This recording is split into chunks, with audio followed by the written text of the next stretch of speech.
Tell us about men's butts. Go on, let's get it I on hope record. you got that. Wow. Look, it's your man's butt. That's all we ever do. Like, you gotta have mirrors mounted behind you and in front, so you always have a perfect view.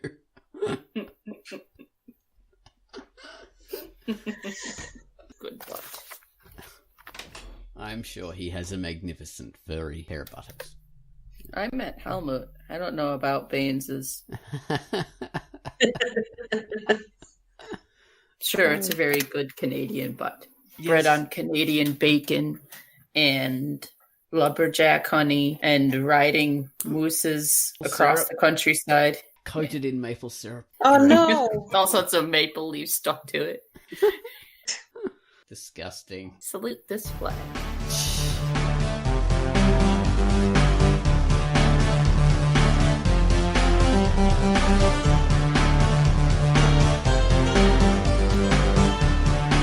Hello and welcome to the QUACKCAST. This is QUACKCAST number 427. I'm Ozone Ocean and with me is Pitsy. Hi, Pit.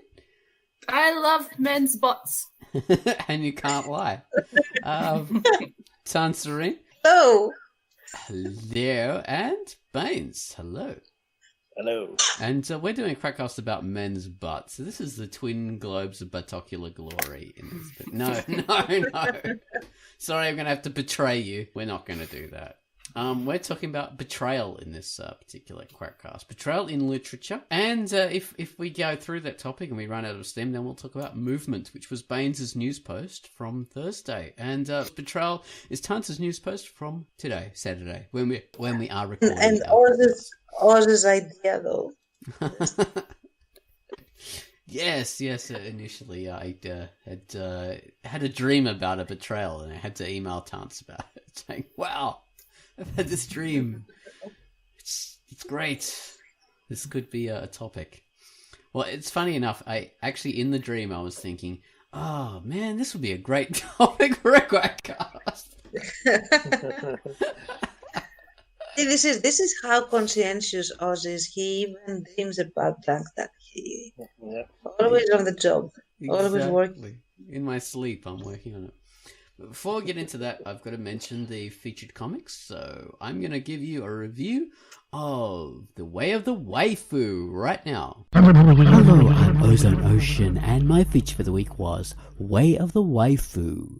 It was never supposed to be this way. The stupid, stinky, nasty Wolverine steals the magical items from the Moon Bunny and totally messes up the magical girl plan in the worst way possible. Without feet, face, hands, or even a functioning brain, how will the magical girl Seaman Scout fulfill her destiny? This is a hilarious spoof of popular anime in the cleverest and weirdest way.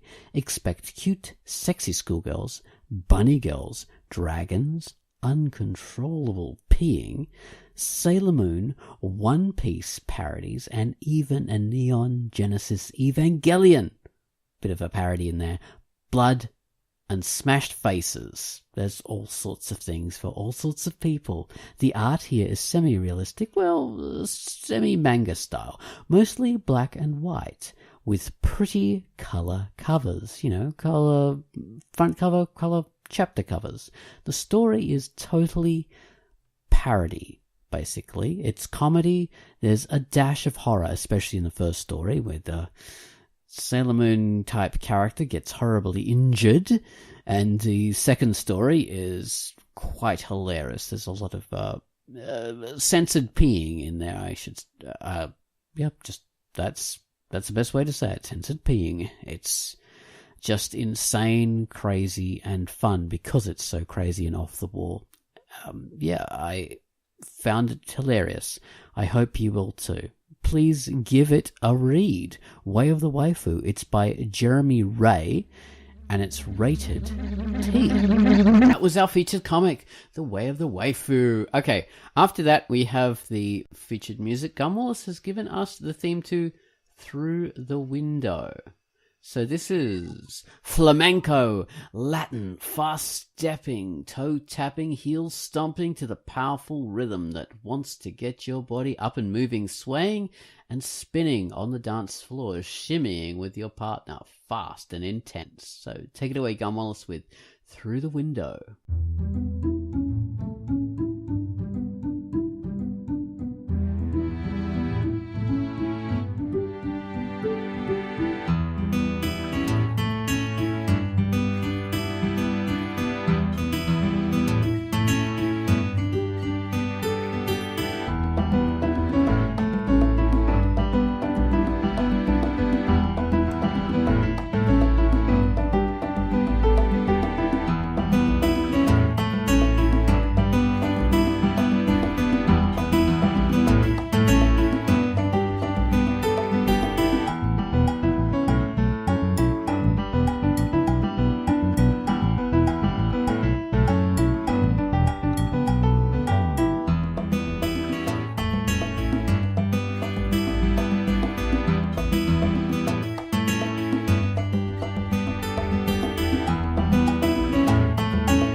And that was the theme to Through the Window. Thank you very much for that, Gun Wallace. Okay, so we're going to talk about betrayal. Betrayal. A horrible thing, betrayal. Isn't it just the worst feeling when you think you've been betrayed? You've been undercut. What you thought you knew is no longer right. Your allies have turned into enemies. They've taken that rug, they've grabbed it by its frilly Persian edges and just brought it out from under you. They just ripped it out and you fell flat on your face and you are betrayed. Exactly. Eating the dirt of betrayal. Eating the dirt. And betrayal can come in a lot of forms. It could be a business thing when your partners betray you. Go with another supplier or whatever. Oh my God, you bastards. We had contracts in order. You voided everything. Or it could be in love. Your lover could betray you with someone else. Now we call it cheating, which I think is a crappy term. But used to be betrayal. And that in literature we have people's heads being cut off for that kind of thing. It's awful. That used to be a very strong theme in literature. Now we don't have that so much. But yeah, that's a form of betrayal. It could be like your country, treason. It could be betrayal in the form of trying to kill your king or something like that. Ratting out the Persians to Xerxes. Controlling him away through the hot gates. Yeah, what was that guy's name? Ephialtes. Yeah, that's it. Yeah. And he was betrayed, and he was portrayed as a terrible hunchback in the movie, I think. But probably the reality was he wasn't. There wasn't any kind of thing like that in Herodotus's history. He was kind of just like a normal guy, like, hey, I'm a douchebag. Hey! He had Wayfarer sunglasses on, his sleeves rolled up, and just goes around going, hey, yeah. I want to sell you this secret path around the back.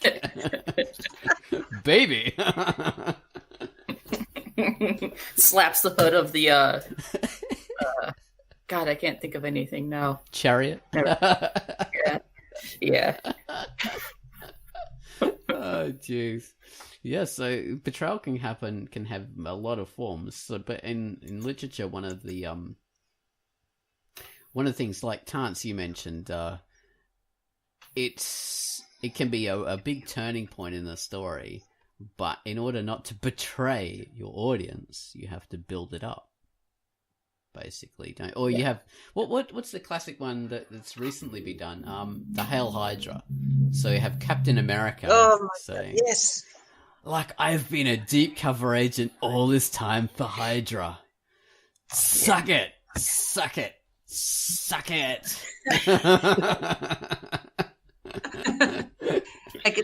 I have never done anything to help Hydra. I have never done anything to give them any sort of advantage on anything and any situation. Yeah. But Yeah, I just suddenly and am. fought them at every turn for decades. Yeah. Yeah. Exactly. Killed But now, their now's the leadership. time. Yeah. Yeah. It's just I was always secretly for them. Oh my god. That's such good writing. I can't believe it. You must, be in line for the Nobel Prize for Literature. Well, almost as bad as not building up your betrayal is when they do the thing where they make it seem like somebody was betrayed, but it was like a misunderstanding in the end. Like, you turned around and did this to me, but I walked into the room at the wrong time and didn't see what you were actually doing. That's also my god, that is like, I hate that. That's so annoying. That's what they sort of do in Hamlet. Yeah, in Shakespeare, sort of did that. Misunderstands, and you think, why isn't this a comedy? This is just there's too much misunderstandings. It's silly, yeah. Yeah. But in writing that, I hate that. It's so frustrating as a reader. It's just you want to kill all the characters. Just die, you idiots. The whole trope of someone eavesdropping but leaving before they listen to the entire conversation. The eavesdrop. Like, if you're gonna eavesdrop, just listen to the entire thing. Like, do half-baked jobs, and afterwards, I mean, don't act on a situation you haven't double-checked. That also is a thing. Yeah, I mean, anything is justifiable because it's fiction, but for the audience, you don't want to create a situation where they're going to get annoyed because it's not believable. That's the problem. Yeah. Especially when you've seen it 20 million times. You're not subverting anybody's expectations. You're just kind of wasting time. And then in the back of everybody's mind, too, is like, if they just sat down and talked, you hear it every time now. If they just sat down and talked, they could clear shit up. Exactly. Like, all the stupid shit gets in the way.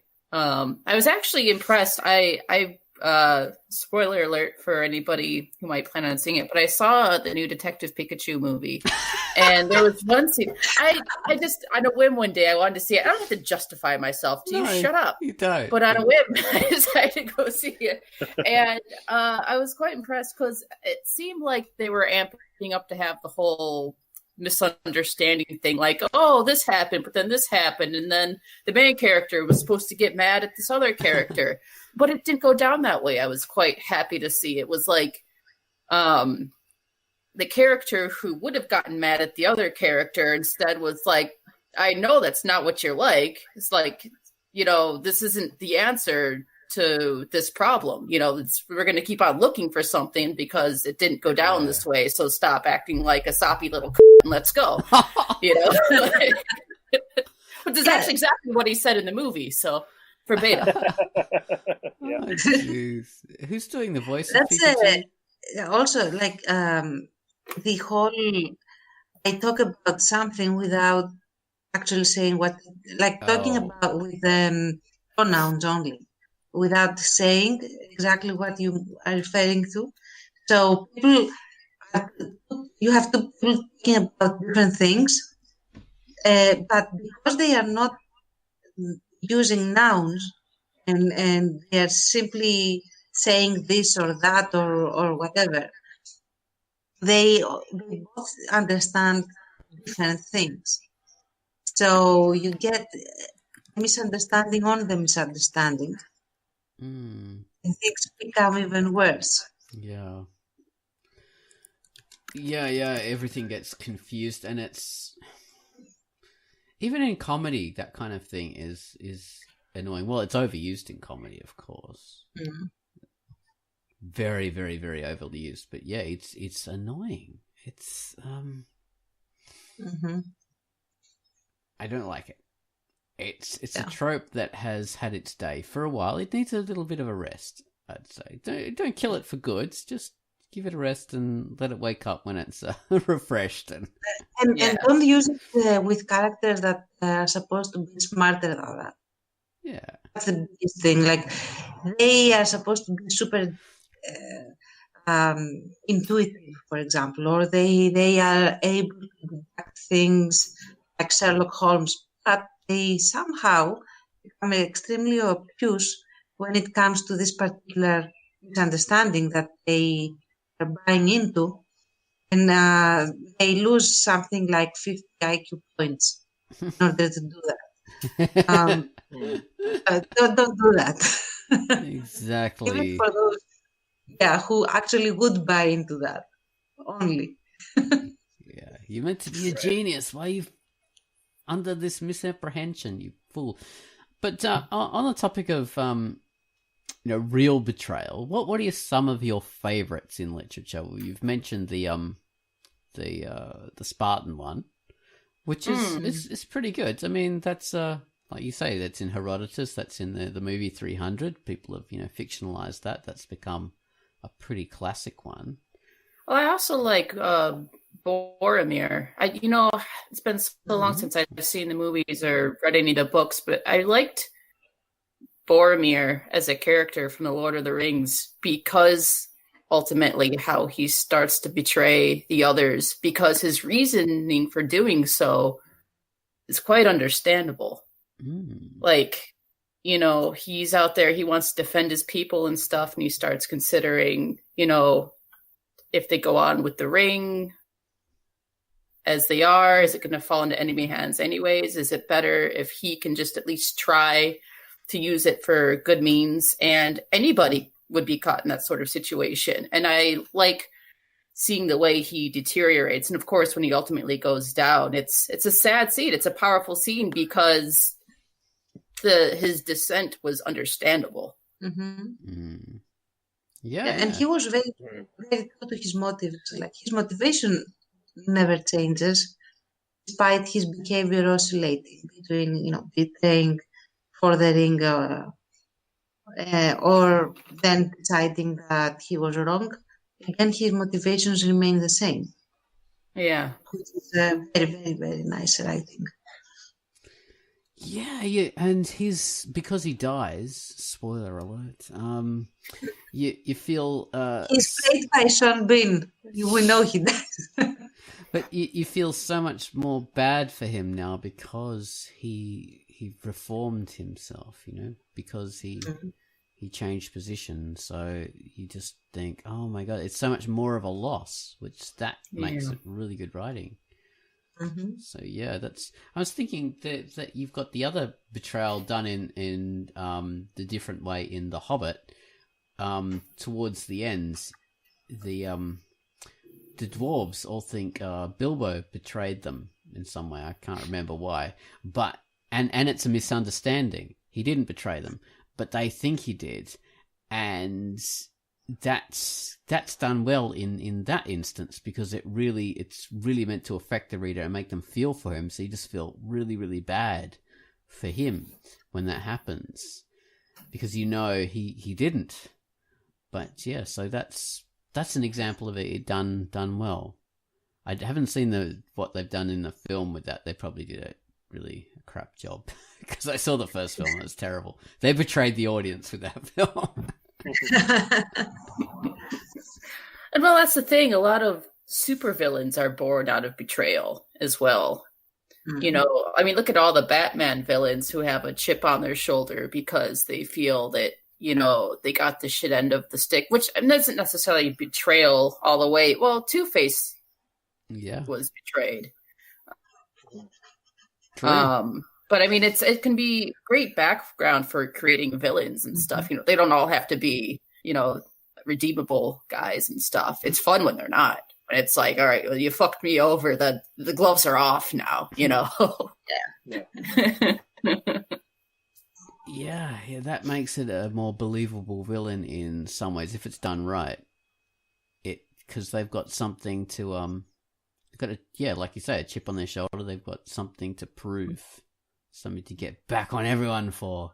They hate you all. A reason to be bitter, to have a bee in their bonnet. Yeah. Mm. Or you could have, I know there are these villains, I cannot remember a specific example, but you could have a person that has betrayed, and then he becomes a very, very dangerous antagonist or a villain, trying to prove that he is not the only one that really did this transgression. And they work trying to prove that everyone else is like them.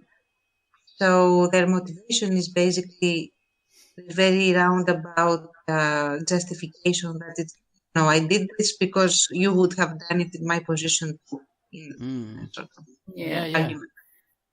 That's good for It seems that 9 turncoats. times out of... Oh, sorry. What was that? That's good for turncoats. Turncoats, who switch yeah. sides. Yeah. Yo. And it seems it either creates a very sympathetic villain or a very nasty villain that people don't like. When it is used to create villains, it usually goes majorly one way or the other, depending on who they're betraying and why. Exactly. And they can be sympathetic betrayers. So Dune is a great example of this, when it starts out in the House Atreides have been sort of shifted onto planet Arrakis to mine the spice, which is a very lucrative thing for this royal house to do. And they're betrayed by their doctor, their surgeon, who's been with the family for years. He betrays them to House Harkonnen, who go and invade and kill everyone. And you think, oh my god, how could he have betrayed them? But he's a sympathetic betrayer, because he had to do it because they had his wife, and she's been imprisoned. So you can't think that he's a villain. You can't hate him for his betrayal. And he double crosses House Harkonnen because he bites down on a poison tooth and tries to kill like their leader. So it's he betrays, the people who forced him to betray. So that's done really, really well. So he's totally sympathetic in his act of betrayal. So he doesn't have to redeem himself. It's just that, his betrayal was actually understandable, even though it resulted in such a horrible thing for House Atreides, who are sort of, slaughtered and forced into the desert. So, yeah, it can come in a lot of different forms. And they've also got political betrayal, in that the Emperor betrays House Atreides to House Harkonnen. So there's a lot of different levels. It's very political and clever. Way before bloody Game of Thrones came into formation. It was done very, very well. So yeah, that's one of my favorite betrayals in literature. Have you guys got any other examples that... It's not in literature, and I used it in the article as well, but the one betrayal I really like and I appreciate is the one in The Last Airbender, where, spoiler alert. When I say The Last Airbender, I mean the series, not the movie. Mm-hmm. And it's the entire arc of the main antagonist, who is Zuko. And he's supposed to, his entire motivation is dominated by two things. One is to be honorable and to have his honor redeemed, because he feels that he has been disgraced, for a lot of stupid things. Mm. And then the other thing, which is extremely powerful as well, is that he wants the approval of his father, who is the main villain of the story. And he goes through this whole arc of semi-redemption, because circumstance brings him close to the protagonist, and he actually sympathizes with them genuinely, and he wants to help them. But then he is suddenly, without him expecting it, he is offered basically on the platter, this opportunity to please his father and do everything that he dreamed of doing in terms of, returning to his palace, because he was a prince, with honor, and having his father praise him and give him I don't know, some kind of title.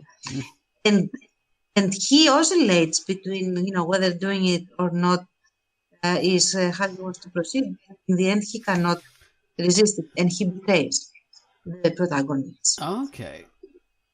So, and this was built up for, I think, 2 seasons until we had season 3 where this happens, the end game of season 3. It wasn't a thing that just, sprang up. Oh, wow, suddenly, this one character decided to flip. It didn't happen this way. Yeah. Then we continue following him. And he does return to his palace, and he gets all the things that he wanted. And he realizes that it's not actually what he really wanted. He doesn't feel that his main motivation, which is to have honor, is being fulfilled and is being met. And then he decides that the approval of his father is not good enough. It's not important enough as how he should feel, in the whole cosmos and the whole situation and all the stakes that are happening because the world is imploding. So he betrays again, second time. This time the villain, and he goes back to the protagonist. And I find that it is masterful writing because at any given moment, his motivations are the same. Yeah. And the reason that he does things are the same. He doesn't completely change personality. He doesn't decide that now I don't find this important and then I find something else important. He just is a person that is exploring how to get where he wants. And that's all that he's doing. He's staying true to his values. Exactly. So he's a very sympathetic villain when he's a villain. And he becomes a very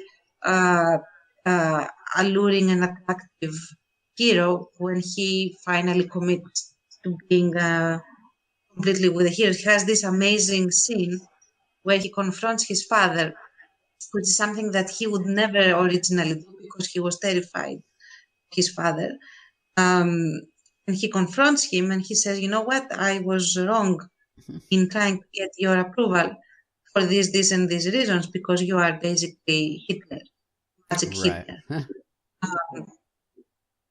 And he says that I'm now going, straight up without trying to sugarcoat or make excuses for himself or whatever, nothing like that. He says, now I'm going to work against you because this is the good that has to happen for the world. Yeah. No matter how, our relationship is not important anymore. Yeah.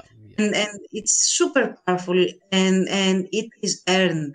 That's the biggest thing. It is earned because we waited basically 3.5 seasons for it. It doesn't happen easily. It happens very, very painstakingly and very slowly. Yeah. Yeah, well, betraying a bad guy can be such an audience reward. Betraying a good guy can be like a punch in the gut. But, yeah, when the bad guy gets betrayed, that's like, wow. It's completely the opposite. It's the antimatter of the other betrayal. Yeah. It feels so good. It's why everyone loves Darth Vader in the end, I guess. Yeah. Yeah, right. In Return of the Jedi, when he throws the Emperor down the the hole, it's like, oh my god, yes, go for it. He's finally flipped. And yeah, that's a great moment. Yeah, you're right. In that kind of aspect, yeah, it's a cheering moment, that kind of thing. What about you, Baines? Have you got a favorite? Well, it's just Tan's saying all of that I guess made me think about it. I don't know if I could have chosen one before this, but I would say because the whole arcs are based on a betrayal in a sense, sort of a betrayal of oneself and sort of one's like everything they've built in their lives up to then. That's interesting. I give it to Breaking Bad and Better Call Saul, which are basically character studies, and very, I mean, also like painstakingly done, and like these psychological steps are very like you sort of there's this kind of pain. They are betrayed or feel betrayed in both characters, both series. The main character like sort of either feels betrayed or they actually are betrayed, and it's how they handle their pain, how they make choices, sometimes the right thing at the time and sometimes the wrong choice, but you can understand why, or at least there are multiple theories as to, well, kind of, you could see someone making this decision, and it's sort of bit by bit how a good person can completely flip. Yeah. And also keeping you, the audience, on their side the whole way. It's like a pretty amazing, challenging thing to do. So I would make it a tie. I would be both of those series so far. We'll see how Better Call Saul goes. Hopefully they don't drop the ball. But, well, they're good writers, so hopefully. Yeah. As sort of a comic book example, we have, comic book movie. Or comic book, I'm not sure, I haven't read the comics. Anyway, it's the Thor and Loki. So in the... I think in the first movie, at least, Loki sort of betrays Thor and becomes a villain in that movie. Because he's initially one of the gang and they're sort of going off to planets and fighting the ice giants and things like that. And then Loki betrays them, and that's meant to be, this big moment. I thought it was quite crap, actually, the way they handled it. But... yeah, that was a betrayal in a comic thing anyway. And I think in the comics, generally, Loki's, usually the on and off villain in Thor. I'm not sure if they did a betrayal in the origin story. I don't think they did. But yeah, that was I'm not in the sure. movie. He was always the villain, and then he became more complex later on, I think. I'm not sure what they're doing with him now, but yeah. Sometimes he's the out-and-out villain, and sometimes he sort of he comes more to the side of his family and his world and stuff. And the movies kind of do that. Sometimes successfully, sometimes not. But he does tend to go back and forth. Well, in like classical dude that he is. Yeah. In classical literature, Loki is never a betrayer. He's the whole killing of what's his name that's more like just a bit of hijinks, and he didn't really mean to kill him.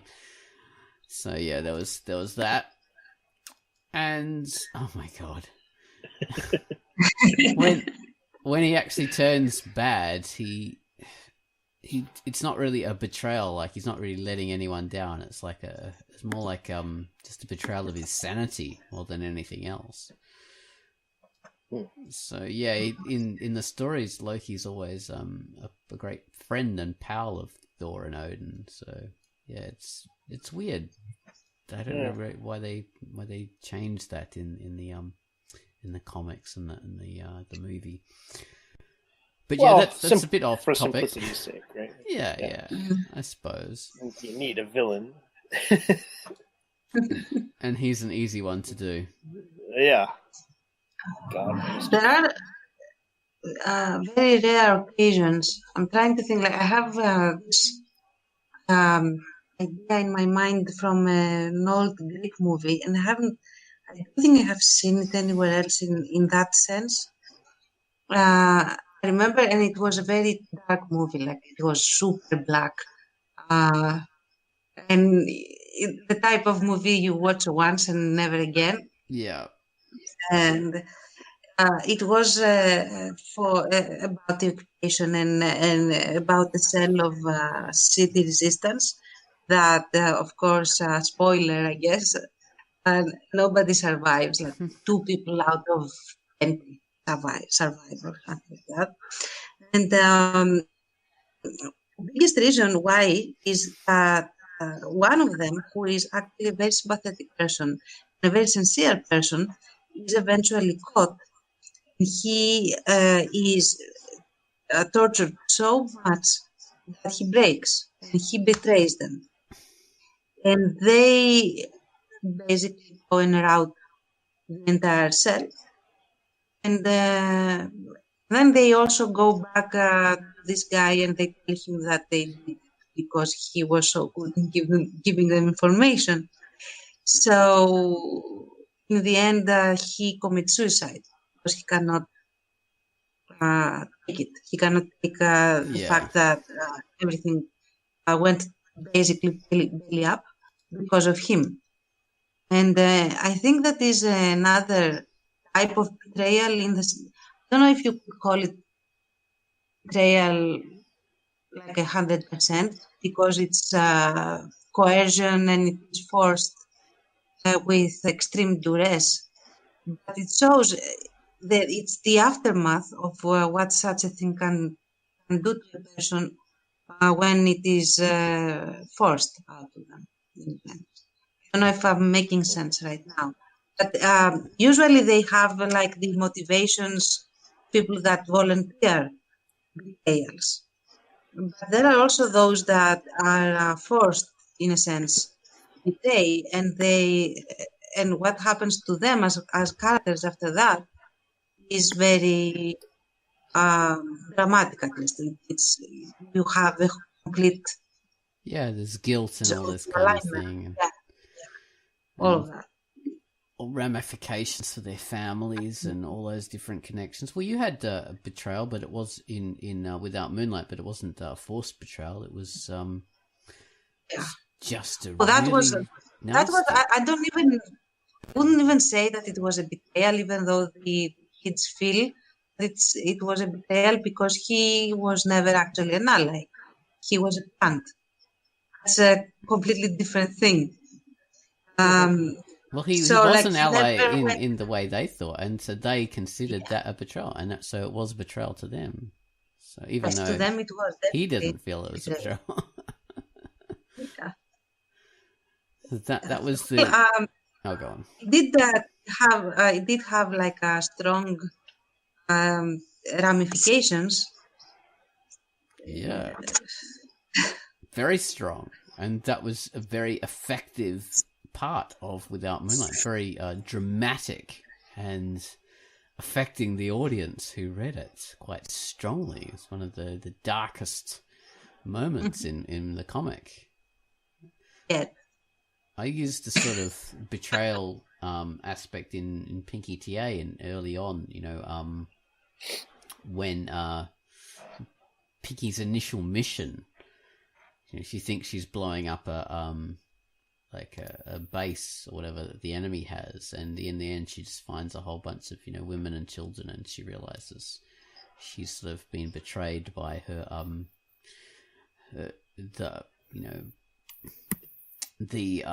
her bosses, whatever you call them, generals and stuff like that. Yeah, higher command.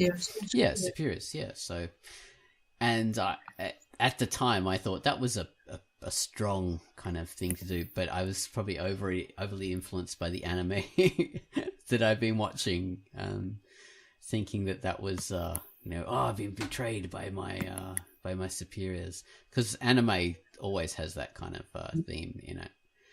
And I do think that it's very strong, though. Okay. Considering, I mean, because imagine what this does to the chain of command. If you have officers that feel that their superiors have betrayed them by forcing them to do something that they wouldn't normally do, like, for example, forcing them to commit a war crime, either by treating them into doing this or giving them false information, or any range of sleight of hand, in a sense, of the superior or high command that would, put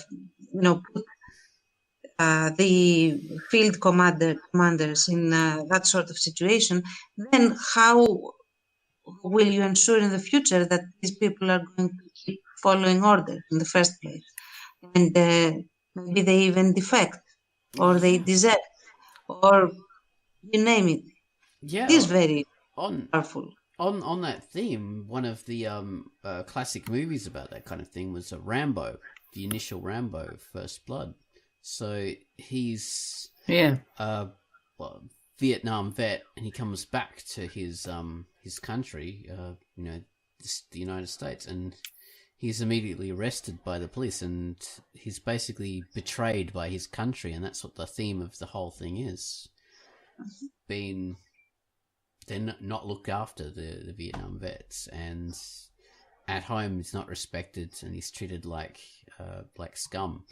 And yeah, that's a massive part of that. And then when he goes back to whatever to fight for them, then it's more like what you mentioned, Terence. He feels betrayed by his boss, and it's on a different level. I think he goes back to Vietnam or something in the first, or Cambodia or something like that in the second one. I can't remember. It's a very different kind of film. Actually, now that you mentioned, I just finished watching this Korean short drama where the main character initially was a special operations marine sort of guy, like those people that really go in and infiltrate and like they are commandos basically. And he is forced or coerced, he's cheated into blowing up a base in somewhere in Afghanistan or somewhere there, where supposedly his commanding officer tells him that it has insurgents in it and it has terrorists and stuff. But he sees in the last minute that it only had kids in it. And the other guy, the commanding officer, knew. And he just gave him false information and told him not to check because there were terrorists inside. And he was doing that for his own personal motivations, tie into the story. But that completely messed up the main character. He actually couldn't continue, and he gave up being in the army and everything, and he completely is damaged character just from that one particular occurrence. Yeah. And that's how he begins. That's how we begin. This is the first scene, actually, we see in the entire drama, and then you work from there. So okay, so it sets the tone that justifies his own disposition and personality. So exactly, you can have him taking revenge. Oh my God, revenge! That's another thing. Oh, the revenge genre, yeah, good call, yeah. The whole revenge is another for our next week's article. Now it's gonna be revenge. Betrayal, revenge. We'll have all the negative things there. I used to read some horror comics, and then I watched some Tales from the Crypt, that series. The whole thing was built on these like main characters who were betrayers. Oh, They're sort of these weaselly, deceptive. They not every time, but often like they would do something selfish or betray someone else. This is your main character, and then you basically see the punishment they end up getting for it. They always felt like, this is maybe a bit off subject too, but they always felt like a little bit weird to watch. Mm.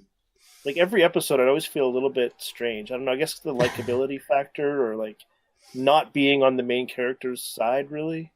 Okay. Always a strain, like just kind of weird. I don't know, it just occurred to me. I thought I'd throw it in there. Yeah, I don't know how that ties in. You have to sympathize with the character, don't you? For the character's just to betray, because betrayers are hard to sympathize with.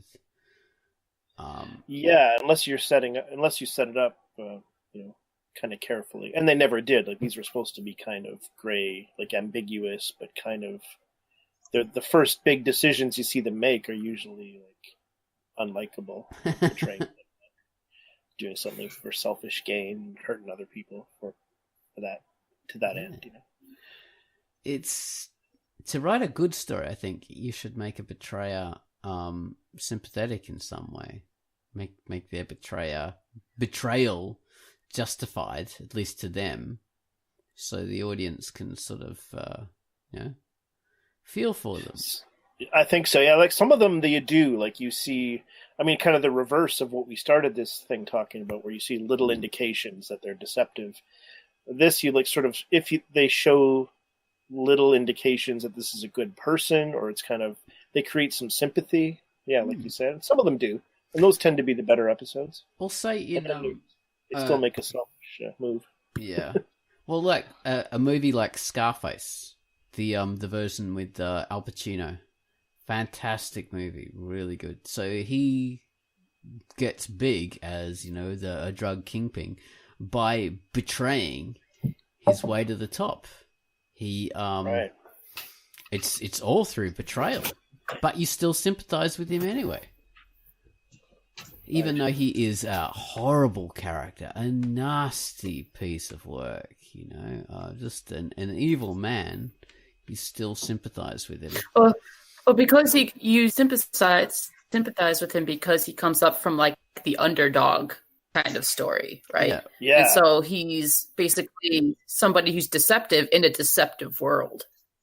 Yeah. Mm-hmm. And he still has some level of honor, and he still does some honorable things, even though he's an awful guy. So like initially it's he kills like a member of the Cuban special forces, some guy who used to torture people back home, and he's not such a bad guy then. And when he gets more into this world of drug dealers and stuff like that, he tries to rescue his friends who are being attacked by this madman with a chainsaw. So you see, like he has some sort of loyalty to people. So, and those are slightly positive traits, which makes you sympathize with him. So he's almost a heroic character. But yeah, and he's the guy who betrays is actually a drug kingpin, a leader of like the organized crime there in Miami. So he's not such a good guy. So you think that even though he's betraying for his own selfish needs because he wants to become the drug kingpin, it's still not such a bad thing because this guy, who is like in his confidence, his sort of right-hand man, he's bad anyway. So yeah, you can rationalize and justify it in your own mind. So yeah, it works, and it makes a betrayer a sympathetic character. So even a selfish one. So it can work if it's done well, and it was done well in that film. It's a very good film. You guys have seen it. I'm not spoiling anything for you, am I? 1970s film. Yeah. Yeah, I'm sure. I'm going to have. Speaking of sympathetic betrayers, especially betrayers of evil people or evil corporations or generally, networks and stuff, there's also the whole whistleblowing. What is a whistleblower? Right. Someone who has been betrayed to the whatever company or government or a knock. Exactly. He's a snitch, and then nobody wants them to get stitches. So because they are doing it for a good cause. Yeah, patriotic. Mm-hmm. Well, what's his name or her name now? The sex change person, I can't remember. What? Oh, Snowden. Is that the one, or is it someone else?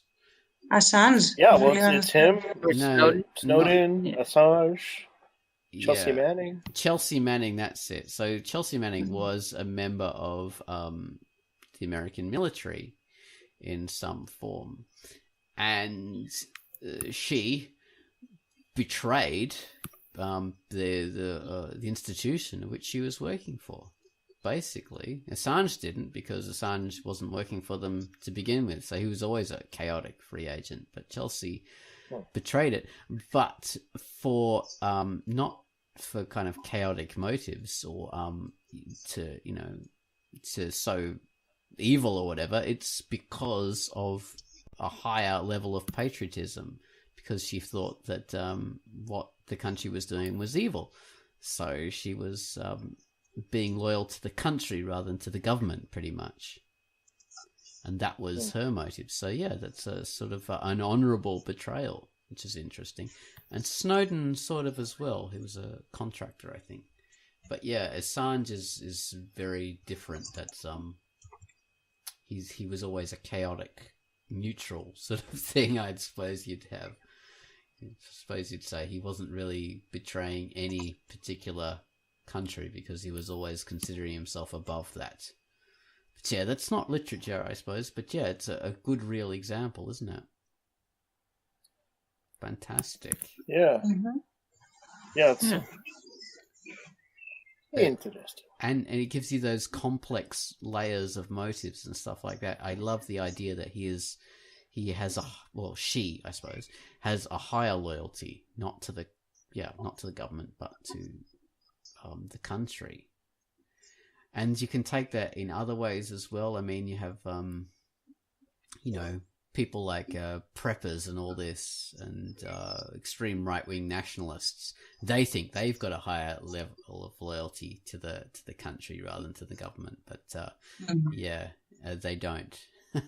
Yeah. Well, that is also the go-to justification for every villain. It's like, especially if they work in secret governmental organizations or stuff like that, or if they are, for example, huge conglomerate moguls or kingdoms and stuff like that. I am the one that makes this country work or whatever, or you can't handle the truth. Oh God, That yeah. sort of thing. You can't handle the truth. Yeah, excellent. Jack Nicholson in Patriot Games. Yeah. Like it's A Few Good Men. A Few Good Men. Yeah, you're right. Patriot Games. God, that's a Harrison Ford film. Yes. Idiot. Yes. Yeah, that's a very good example. Excellent. Well, I think we've covered this topic really, really well. Guys, anything extra to add, or should we wrap it up? I think I'm pretty good. Yeah. Awesome. All right. Well, thank you very much for listening to QUACKCAST number 427. This has been the Betrayal cast. Judas Cast. Judas cast. 30 pieces of silver is all it cost us to do this particular QUACKCAST. Cheap. Okay. Bye-bye, everyone. Bye-bye. Bye. Bye. Bye.